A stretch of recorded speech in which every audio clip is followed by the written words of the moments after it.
Introducing a completely redesigned experience that you can sense.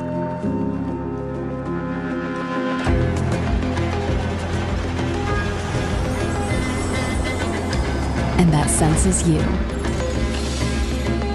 The new Dell Latitude laptops bring your work closer to you.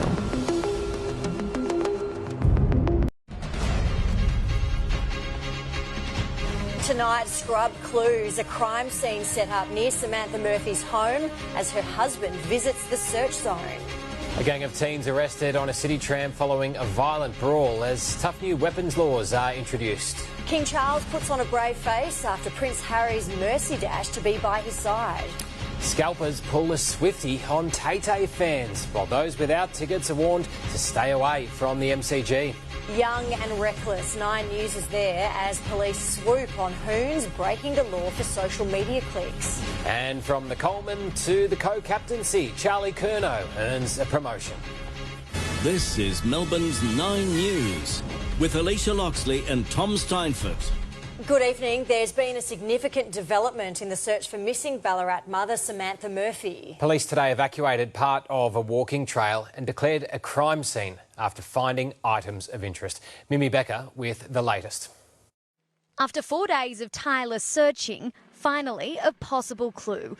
The SES and police zoned in on some items found on a walking track and set up a crime scene less than a kilometre from Samantha Murphy's home. A bit of hope, anything is better than nothing. Today, police had focused their search around the Ballarat East property. SES crews directly out the front as officers combed nearby paddocks and spoke to neighbours. Police released this image in CCTV showing the mother of 3 on her morning run on Sunday, but sadly, she never returned. We're holding up. It's scary that we're getting onto another day. We just can't actually fathom what might have happened or how it happened, how somebody can just disappear. Local residents once again selflessly answering the call to help search. The terrain around here is pretty treacherous in some areas. I'm a mum of 3, so yeah, I just really like her to be home with her 3 kids and her husband. The 51-year-old's husband, Mick, drove to the search site at Wurruk'urong Regional Park, but within 2.5 hours, police had reopened the park and declared the items weren't of interest. In another twist to this intriguing case, this time last year, Sissy Austin was brutally bashed and knocked unconscious while running in the Lal Lal State Forest 20 kilometres east of where Samantha went missing. My absolute heart and soul is with Samantha's family, friends, community. While Sissy's attacker was never caught, the community is adamant it won't give up hope finding Mrs Murphy. She faces a 4th night lost in the bush. We're talking about a mum of young kids, and we just want her to be found safe. And Mimi joins me now live from the search zone. Mimi, residents need to check their CCTV. They do, Alicia. Police and SES have moved the search to just off Yankee Flat Road. It's the direction that Samantha was seen running in the CCTV that they released today. But officers are really keen for residents to check their cameras and see if they can spot Samantha anytime between 7 a.m. and 11 a.m. on Sunday. As for the search here tonight, it will continue until around 8:30, and officers and volunteers are preparing to be back out again tomorrow as the search for Samantha Murphy enters day 5. Alicia? OK, Mimi, thank you. Sweeping new powers will ban the sale of machetes to youths and allow police to strip guns from criminals. But in the middle of a youth crime wave, the state opposition says the legislation itself is stolen. Laura Turner reports. As if on cue, hours before a youth crime announcement, a gang of teenagers in a violent tussle before fleeing Birrung Ma, suspected of robbery. Oh, When police tracked them to a tram, they were lined up along Batman Avenue. It looked like probably about a dozen young people. They had them for probably seemed like at least an hour and a half, almost 2 hours. Despite 3 arrests, no one was charged. Another incidence of youth violence that's prompted this. Most people don't need to be walking down the street carrying a machete. It'll be illegal for people under 18 to buy, possess or carry a machete. We're looking at middle of the year. Anti-violence campaigners say the law change is long overdue. I thought, it's fine, we've got a long way to go because it's is one step. But one the opposition says they thought of first. This is a bill that they mocked as a joke and a political stunt just in November last year. Police will also have greater powers to issue firearms prohibition orders, meaning now even if you're on the run from the law, they can still slap you with one anyway. If you're stopped in the street for any reason and police check on their database that you're subject to a firearm prohibition order, but you haven't been served, we can detain you for up to 2 hours. But is it a measure too far? It's about giving police the powers for warrantless search and seizure on anyone that they choose. This is not the way that we need to attack organised crime. Laura Turner, 9 News. Tony Mockbell has returned to the witness box in his fight for freedom. The 58-year-old revealed fellow underworld figure Carl Williams didn't trust Nicola Gobbo and warned him to stay away from her. He huddled in the back of a fortified prison van as he left court, his lawyer warning he's exhausted after he was kept up by a noisy cellmate. Prosecutor David Glynn showed no mercy, quizzing the drug baron on a series of phone calls he had with Nicola Gobbo. He will continue giving evidence tomorrow. A stiff upper lip from King Charles today in the wake of his cancer diagnosis. He appeared in public shortly after Prince Harry arrived from California for his reunion with his father. Brett McLeod has today's developments. Not slowing down. Britain's most prominent cancer patient leaves his home at Clarence House with a smile and a wave for crowds outside as the King and Queen made the short drive to Buckingham Palace, greeted by well-wishers. Hopefully they'll be able to treat it and he'll be well and back on form again. As he undergoes treatment as an outpatient, Charles' contact with others has been restricted. One major exception, his son, Harry. The Duke of Sussex flew to London overnight from California, going straight from the airport to Clarence House. It was father and son's first meeting since the coronation and lasted under an hour. King Charles is by nature, he wants to heal not only the world, but I think his impulse would be to try and heal the family. From Buckingham Palace, Charles and Camilla were whisked away by air to their Sandringham estate. That's where Charles was last seen in public at the weekend. He knew then what the world didn't know, that he'd been diagnosed with cancer. As he'll be recuperating there for the foreseeable future, other royals have started stepping in for him. Your Royal Highness, how is the King? Princess Anne visiting a community centre after handing out honours at Windsor Castle. The palace says it won't be providing running commentary on how the King's therapy is going, and so updates may be far and few between. But someone who's had an insight is the Prime Minister Rishi Sunak, who says the cancer was caught early. I'm, of course, in regular contact with him. All our thoughts are with him and his family. And thankfully, this has been caught early and now everyone will be wishing that he gets the treatment that he needs. At the least, the King's positive public face seems to be just what the doctor ordered. In London, Brett McLeod, 9 News. And Europe correspondent Edward Godfrey is at Buckingham Palace for us this evening. Edward, Prince Harry, he's caught up with the King. Do we know if he'll be breaking bread with his brother William while he's there as well? Well, Tom, sources close to Prince William say he has absolutely no plans to meet with his brother Harry while he is here visiting in London. Others are saying that perhaps a family friend could intervene and broker something to get the two together, but it seems unlikely. We'll have to see if they do sit down and break bread. Prince William will resume royal duties today. He's had a few weeks off caring for his wife Kate after her abdominal surgery. He has an event at Windsor Castle this afternoon, and then tonight, our time, he has a charity gala dinner here in the city in London where he is scheduled to give a speech, and he may say something publicly for the first time since his cancer diagnosis was revealed. Edward Godfrey there, thank you. Well, from ticket fraud to Taylor-gating, Swifties are being warned about a raft of issues ahead of the megastar's Melbourne tour. Taylor Swift is due to arrive in just 1 week, and as Madeline Spark explains, desperate fans are falling victim to scams. As far as Taylor Swift fans go, Ross Fitzpatrick is among the most dedicated. I surround myself with Taylor Swift every single day. I have my CDs, my posters, wallpaper. See you there. Getting a ticket to one of the shows isn't enough. He's planning to celebrate in the MCG Gardens on the other 2 nights as well. I'll be going outside the stadium, hanging out with friends, meeting different Swifties from different groups and trading friendship bracelets. What we've seen from Taylor Swift's concerts internationally, what do we call it, tailor-gating? And it's being discouraged. The MCC chief executive stating there will be no activations in Yarra Park or screens showing the concert live. Arrangements are being put in place. Police will have a presence, but they're also trying to stamp out scammers. Last year, there were 250 reports of ticketing scams for the Eras tour worth $260,000. Often it's quite convincing to the victim because it might be somebody that they trust or know, an account that's advertising these tickets for sale. And for those with tickets, getting to the concert on public transport could be a headache too, with disruptions on train lines for all 3 days of the tour. Buses will replace trains between Bayswater and Ringwood and on the Frankston line between Cheltenham and Mordialloc. We're putting on about 150 extra services over the weekend that the concerts are on. Madeline Spark, 9 News.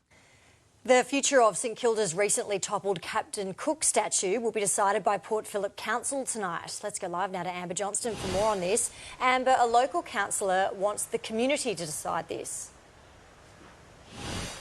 He has, Alicia, and it's been about 2 weeks since a group of activists used angle grinders to topple the statue. Now, the question's been asked exactly what should happen next and should the statue return to the foreshore here at St Kilda. Councillor Robbie Niagwe says that decision should be left up to locals, asking for a community consultation process we've been told will cost around $12,000. He's not entirely against the statue, but he does say maybe the foreshore isn't the best spot to keep it. He's asking council to crunch the numbers, presenting a motion at tonight's council meeting asking for an estimated cost of reinstating the statue, expecting it'll be anything between $10,000 to $15,000. At least one councillor has pushed back, labelling the move as an attempt to undermine the community's cultural heritage.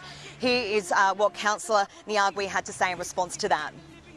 It's very difficult for us to know with these contested issues around history what people want. And that's why I think it's really important that we have a meaningful conversation. And it's not a binary question of taking it away or putting it back. There's lots of different ways we could look at treating this statue and contextualising it. He went on to say it's not just about finding an expert to do the job and exactly how much that will cost, but it's also the added security that will be needed here on the foreshore to make sure that something like this doesn't happen again. OK, Amber, thank you. A new ethics committee may soon have to scrutinise taxpayer-funded international travel for Victorian MPs. In the midst of a cost of living crisis, backbenchers have run up a bill worth hundreds of thousands of dollars. State political reporter Mark Santomartino. After travelling on the taxpayer's coin, most MPs, like Kim Wells, are open to questions. In this case, I think it was an excellent use. Others make it look like they have something to hide. Do you think it was worth the money spent? Bridget Valance visited London, Athens and Auckland last year to explore economic opportunities. There's a lot of value to be gained by international relations. The Liberal MP charged taxpayers almost $10,000 for those flights. Labor's Gary Mars claimed more than $6,000 to attend a political conference in Chicago. I actually use some of those communication skills in my practical everyday. With 2 legalised Cannabis Party MPs in the upper house, 4 Liberals flew to Phuket to investigate after Thailand relaxed its laws. Nick McGowan paid for his own flights. Renee Heath and Bev MacArthur did not. I think cannabis is a huge deal. Do you think it's a good use of taxpayers' money for MPs to go overseas? I do. Ms MacArthur also visited Korea, while Lee Talamas double-dipped on India. The Labor MP visited twice in 2023 because he represents the largest population of Indians in Victoria. That is probably a good example of how members of parliament are appropriately representing their community. Jacinta Allen, who will also fly to India on her first trip as Premier this year, stopped short of saying if any of these trips failed the pub test, leaving that to the independent tribunal, who ultimately decides what an MP can and cannot claim. It is my expectation that all members of parliament should use these entitlements appropriately. Mark Santomartino, 9 News. A French tourist who scaled a 55-storey building in the CBD without a harness is likely to face jail. Dougal Beattie joins us with more on this one. Dougal, he appeared in court last night.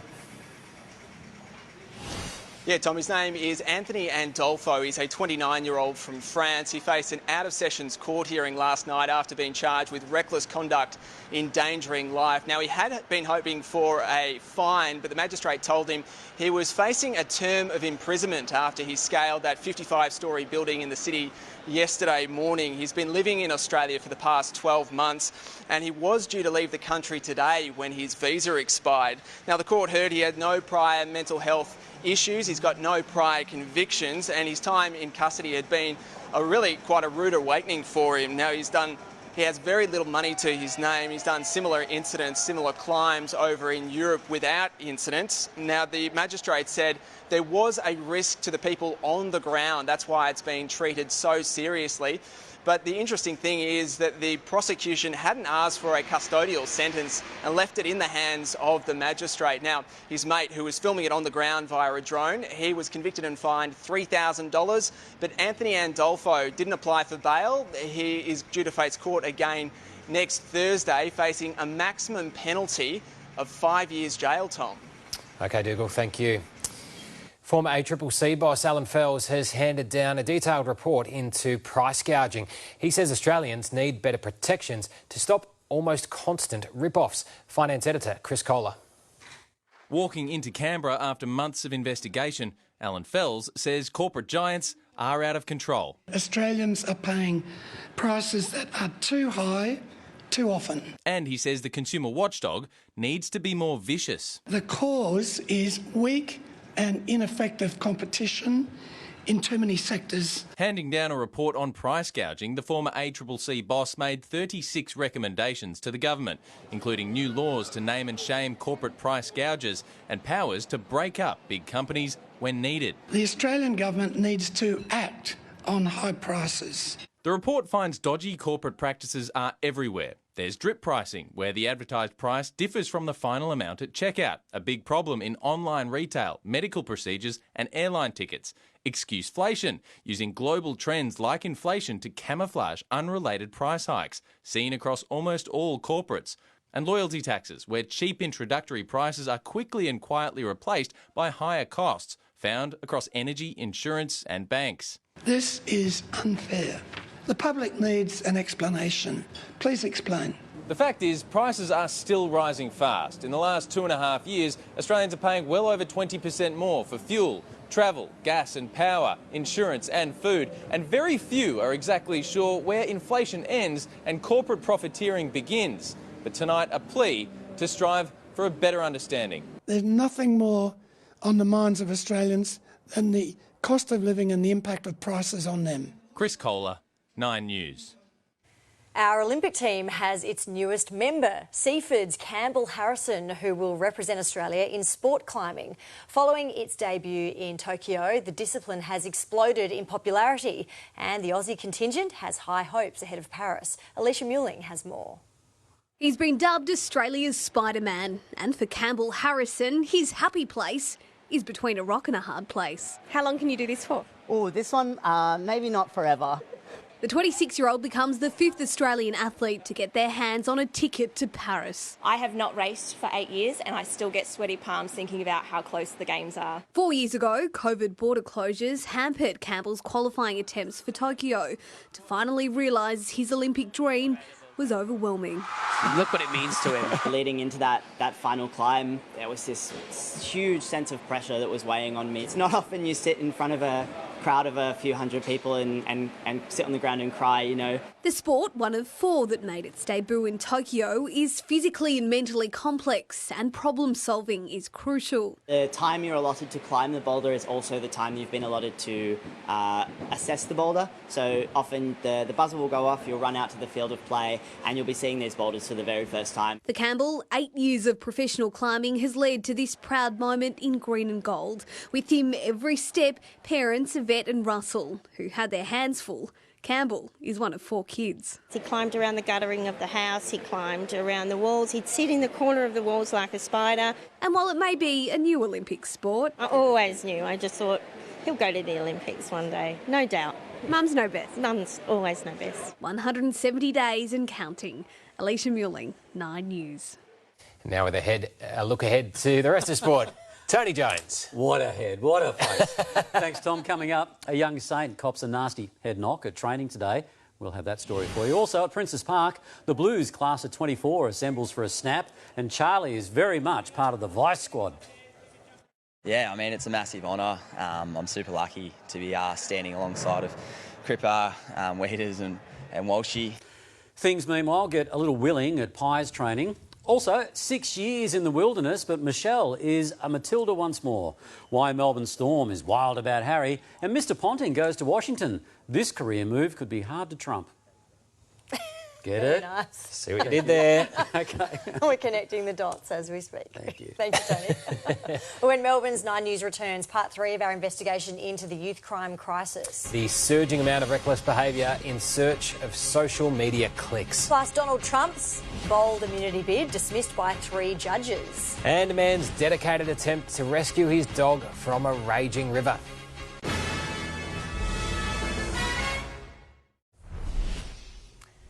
From the peer push incident to cyclists being allegedly mown down, young people filming crimes and posting them online has become a disturbing trend. More than 50 illegal dirt bike riders terrorised motorists across Melbourne, performing dangerous stunts on our freeways. Neri Tai was there when police swooped during early morning raids. An army of dirt bike hoons showing off across Melbourne's busiest freeways, pulling off dangerous stunts for social media clicks, but now they've been stopped in their tracks. Do you regret going to the dirt bike meet? Oh, sorry, I don't know what you're talking about. Just days before Christmas, more than 50 youths took part in an illegal mass ride. It's really reckless, it's dangerous. Unregistered, some unlicensed and out of control. They're performing acts such as monos, burnouts, donuts, those types of activities, and they're doing them on major arterial roads. The meet was organised online with the riders travelling from the Tulla across the Balti Bridge and to St Kilda. Any slight deviation or any accident has the potential to cause serious injury or, even worse, a fatality. A police car was damaged. Investigators allege at the hands of this 19-year-old reservoir man. Were you showing off in front of your mates? I wasn't showing off. The dirt bike riders filmed their antics across multiple lanes of traffic. There seems to be a trend with younger people posting these types of incidents to social media for likes, but it's just outright dangerous. And allegedly boasting online about it makes it easier for police to build their case. Detectives spent more than 6 weeks tracking down those responsible. They executed 9 warrants across Melbourne. They say it's not over yet. 5 people have been arrested. A 19-year-old reservoir man was charged with 15 offences, including criminal damage, reckless conduct, endangering life and dangerous driving. Police also allegedly found drugs at his home. The other 4 people were charged on summons with reckless conduct, endangering life, driving unlicensed and driving an unregistered vehicle. And Neri joins us in the studio now with more on this story. Neri, investigators are still looking for other offenders. That's right, Alicia, and police have released a number of images of young men that they are looking for. As you can see from these photos, the pictures are quite clear. They're wearing very distinctive clothing and helmets too. They're appealing for these young men to come forward. As police say, it's only a matter of time before they make more arrests. Alicia? OK, Neri, thank you. Well, Donald Trump suffered a significant legal blow today when a court rejected his claim that presidents should be immune from criminal prosecution. Alison Petrowski tells us 3 judges called it irrational and a stance that would collapse the US legal system. Accused of plotting to overturn the 2020 election and defrauding the United States, Donald Trump claimed US presidents should have absolute protection from prosecution. And I feel that as a president, you have to have immunity. Very simple. But his argument was shut down by the District of Columbia Circuit Court of Appeals, a 57-page ruling with a decisive and unanimous opinion. Former President Trump has become Citizen Trump, with all of the defences of any other criminal defendant. They went on to describe his position as irrational, that his stance would collapse our system, placing the president beyond the reach of all 3 branches. Trump's campaign said they respectfully disagreed. Every future president who leaves office will be immediately indicted by the opposing party, while his Republican allies echoed his ongoing claims of a political witch hunt. Extreme Democrats will stop at nothing in attempt to prevent President Donald Trump from returning to the White House. And we call it lawfare, and I think there's no other way to describe it. The most serious of his cases, if convicted, he would face significant jail time. Today's ruling brings Donald Trump one step closer to an unprecedented criminal trial before the November election. If he is elected president, he could pardon himself, but his current legal options are rapidly diminishing. He has 6 days to file an appeal with the Supreme Court, with no guarantee they will take it up. In Washington, D.C., Alison Petrowski, 9 News. For the first time in America's history, a parent has been held responsible for their child's deadly shooting. Michigan mother Jennifer Crumbly was found guilty of involuntary manslaughter. A jury found she could have prevented her 15-year-old son from killing 4 students at his high school in November 2021. A man in Los Angeles has gone to great lengths to save his dog by jumping into a river after his pet was swept away. An emergency helicopter managed to hoist him from the water before flying him to hospital. The pooch was found on the riverbank after swimming to safety. All right, Livinia Nixon joins us now with more on the weather. And Livinia, it's been very low-key weather, we can say, here in Melbourne. Yes, yeah, we can say that. We've had plenty of summer sunshine today, and that pushed the city from 12 degrees to 22, 4 degrees below our February average. We'll need to wait until Sunday to get some more typical summer weather. A severe heat wave is about to hit Western Australia. That heat will gradually move across to Victoria, although nothing too extreme for us. I'll have details on that along with the Thursday forecast later in the bulletin, Tom. All right, Livinia, we'll see you soon. After the break, workplace safety concerns. Part of a council worker's foot amputated after an incident at Keilor Park. Plus, new laws to stop bosses contacting workers out of hours. And Melbourne researchers make a world-first discovery about a debilitating disease.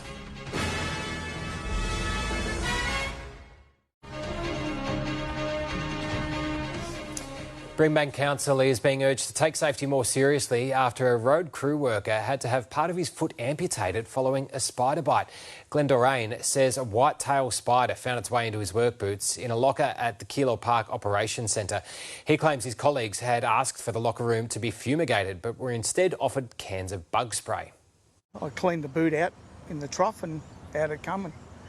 It was dead, I'd killed it, but it had bit me beforehand. 2.5 weeks later I was getting me toe and part of my foot amputated.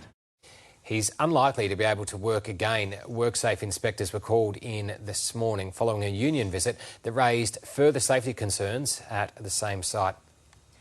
Millions of Australian workers will soon be able to swap time on their phones for time with their family. The Albanese government has secured support for sweeping industrial relations changes that require bosses to consider what is reasonable contact. Here's Charles Croucher.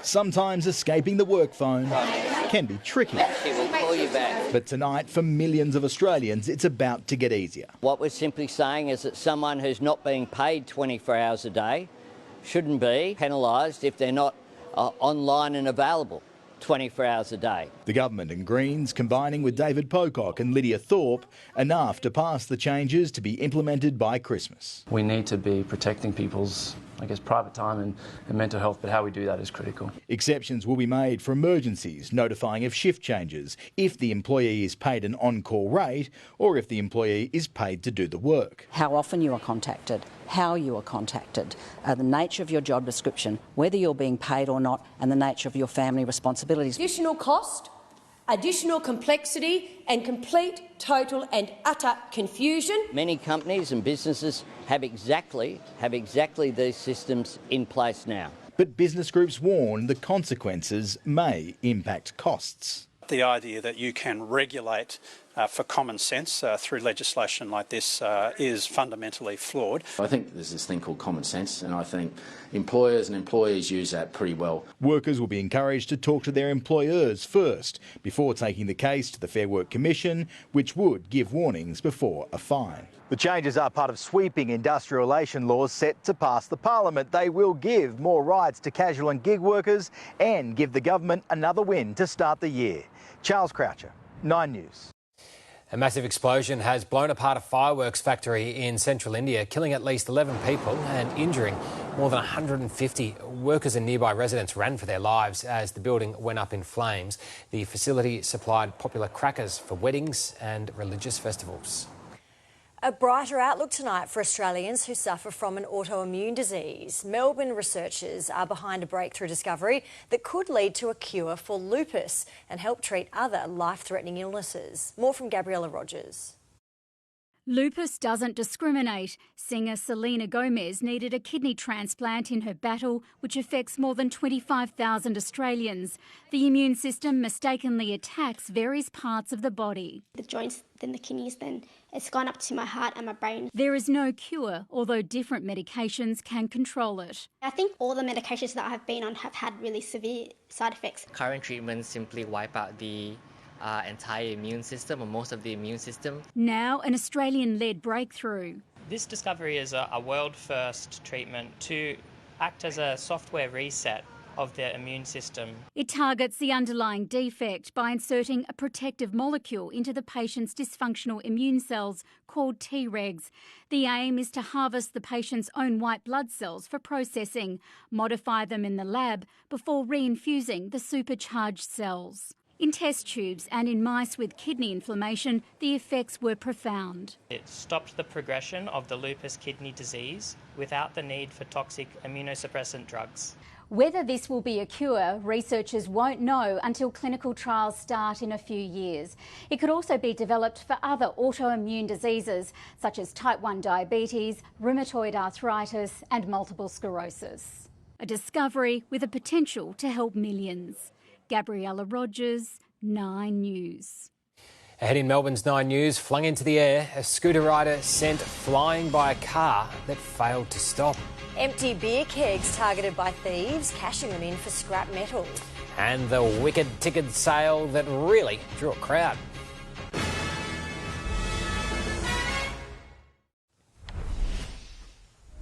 A scooter rider who wasn't wearing a helmet has escaped serious injury after a car ploughed into him. The young man was at a pedestrian crossing in Mornington when the driver failed to stop. The impact launched him into the air before he managed to stand up. Australia's second largest bank will welcome a new CEO within weeks. As Chris Kohler reports, incoming boss Andrew Irvine takes over from Ross McEwen. Jobs in corporate Australia don't come much bigger than CEO of one of the big banks. And on April 2, Ross McEwen will leave the club and Andrew Irvine will join it, becoming the new boss of NAB. That top job is worth about $3.8 million a year. And the feeling is that Ross McEwen did his best to earn it. As he leaves, the bank is worth about $25 billion more than when he took over. So pretty big shoes to fill. We've had a good run under Ross over the last 3 or 4 years, becoming a better bank. And my job, working with the team, is to continue to be there for our customers, helping those who might be struggling in these more difficult economic times. And investors weren't that thrilled with the news. NAB shares slipped while the rest of the market rose. Elsewhere, Santos slumped after merger talks with Woodside ended, and the Aussie dollar is buying 65 US cents and close to 61 euro cents. Brazen beer keg bandits have been caught on camera pillaging empty barrels from outside the front of a Carlton pub. The high-vis crooks loaded a dozen kegs into a white van outside the Clyde Hotel. It's one of 9 pubs across the city that's been targeted over the past few months. Police say it's cost the industry $30,000 and the thieves are likely selling the empties for scrap metal. Well, with cost of living pressures biting budgets, the producers of Wicked the musical have held a Wicked ticket sale. As Alan Rascal discovered, lovers of the stage turned out in droves to secure their cheap seats. Like a wicked witch's serpent, they snaked along Collins Street to the Regent, all to get their hands on heavily discounted tickets to the first show of Wicked. The Wicked price, just $20. That's a bargain. Very much so, yeah. As soon as I heard about that, I was like, I'm getting on that deal, absolutely. I've seen it in London. Have you? So I'm thrilled. Stars of the show counted down to the budget box office sale. The $20 tickets were limited to 2 per person with $2,000 on offer.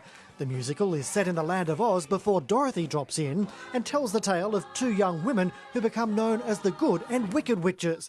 Glinda the Good Witch is played by Courtney Monsma. I do play a good witch. I think that's kind of the whole concept of the show. It kind of like what defines good and bad. Melbourne's Sheridan Adams turns green to tackle the role of the wicked Elphaba. When people see me, they will scream. It's like a badge of honour. Only takes around about an hour to get on and 15 minutes to get off, so it's a lot easier than people might think. Liam Head plays Playboy Prince Fiero. He is a winky prince. He's kind of the love interest with the two girls. He gets caught in the middle of it a little bit. Starting March 2, the show's on at the Regent Theatre until May 12. So why not have a Wicked time and get along and see Wicked? It'll defy gravity. Alan Rascal, 9 News. All right, let's get back to sport with Tony Jones. Tony, what's happening? Plenty, let me tell you about that, because up next, the AFL dishes out a heavy concussion fine. We're live with that story. Why three's not a crowd at Carlton? A luckless Saint in the wars again, and the Aussie veteran ready to fill Sam's shoes. Intuitive, capable, and above all, intelligent. The Ford Escape is fearlessly designed and makes every day effortless.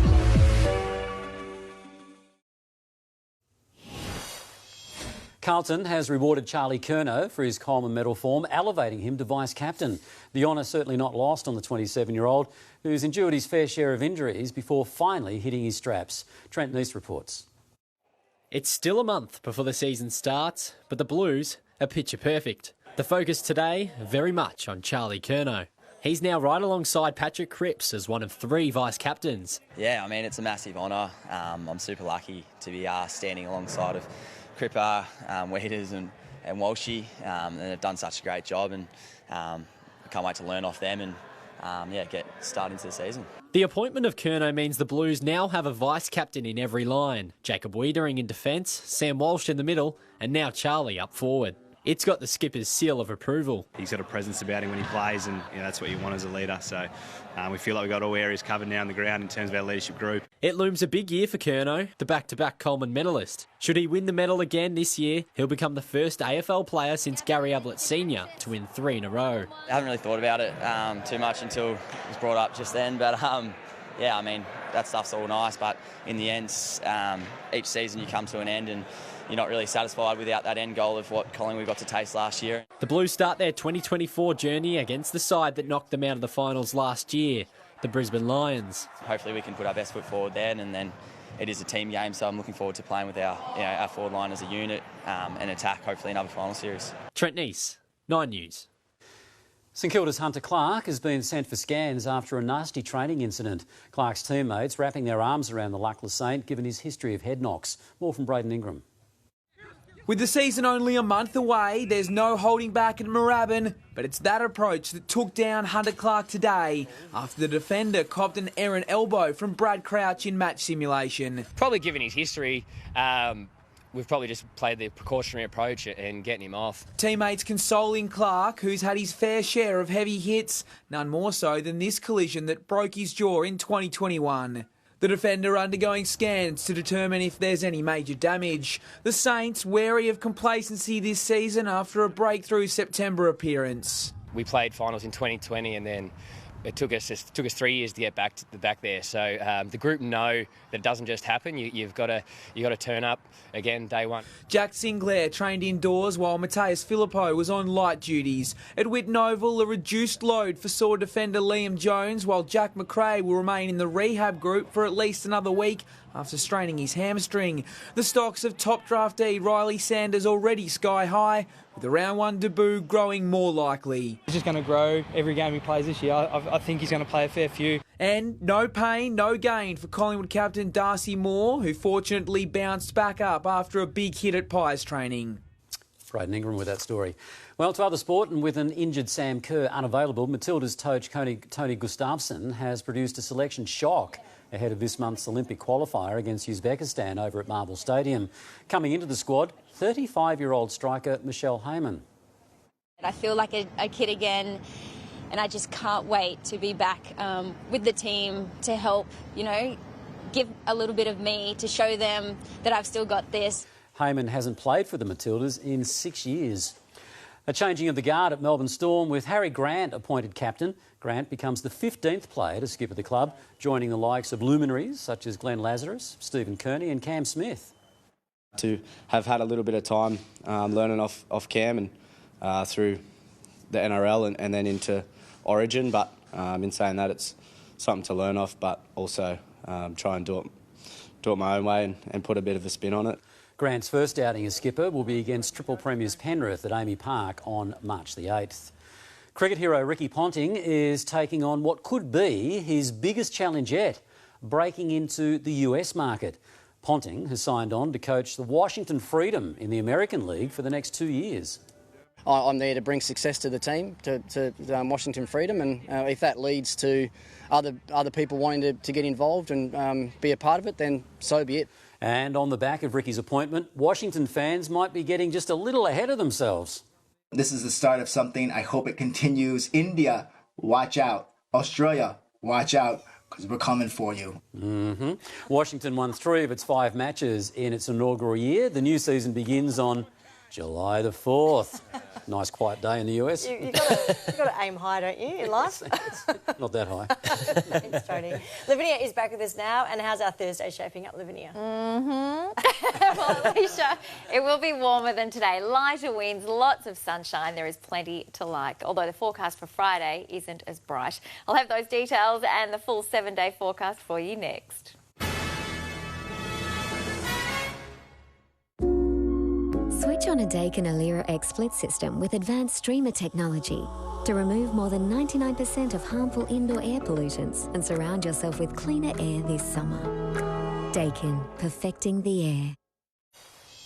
Hello again. It was a rather chilly start to the day around Melbourne. After an overnight low of 12, the city peaked at 22. It was even colder around the suburbs this morning, just 6 at Yarra Glen. Ringwood got down to 8 degrees, Tullamarine, Epping and Rosebud 9, and most other spots only just stayed in double figures. So the sunshine had to work hard to push daytime temperatures into the 20s, mostly 22 or 23 degrees.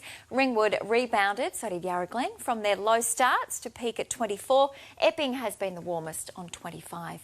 There were widespread minimums in single figures across the state, down to the 7 degrees in the southwest, 8 at Ballarat and also at Sale. Rutherglen dropped to 9 but warmed up to 29 degrees this afternoon, one of the highest maximums in the state. But once again, areas south of the ranges only reached the low 20s. Inland parts of Queensland have been hit with more heavy rain. This trough has just delivered more than 100 millimetres to the central west. It will move further inland tomorrow, helping to direct hot easterly winds across WA, so temperatures are set to increase dramatically in that part of the country. Tomorrow, Perth is forecast to hit 39 degrees, then 41 on Friday and Saturday, and some of that heat will eventually move into Victoria early next week. Tomorrow, Perth will be far and away our hottest capital with a top of 39, 10 degrees cooler than that in Adelaide, 25 in Hobart and Sydney, 24 in Canberra, 30 in Brisbane with a few showers easing later in the day. It'll be a little warmer across Victoria tomorrow under gentle south to southeasterly breezes and very little cloud about. Only Hamilton and Ballarat are heading down to single figures again, 9 degrees for both, ahead of maximums of 25 and 26, 24 and 25 through Gippsland, and most areas north of the ranges are heading for the low 30s. Here in Melbourne, Ferny Creek is the only spot expected to dip below 10 degrees, a forecast minimum of 8, and then it should warm up to 22. Rosebud is also heading for 22, but it'll be a little warmer elsewhere, up to 27 at Coldstream, and there'll be beautiful blue skies all day. Geelong is expected to reach the same maximum as today, 23 degrees, after a low of 13. The city should be a couple of degrees warmer after dipping to 15. It's expected to reach a sunny top of 24. Friday will be cooler, cloudy skies and just 22 degrees, but things certainly pick up over the weekend. A top of 26 on Saturday, up to 33 on Sunday, 34 on Monday. Tuesday is the hottest day in the outlook, 35 under blue skies, but a big drop next Wednesday, 21. We'll do a little bit better than that tomorrow under sunny skies. After an overnight low of 15 degrees, the city's heading for 24 under gentle southerly breezes. Nothing to complain about there. Certainly not, Livinia. Thank you very much for that. And that is 9 News this Wednesday. Ali is next with a current affair. We hope that you have a great evening. For now, from all of us, it's good night.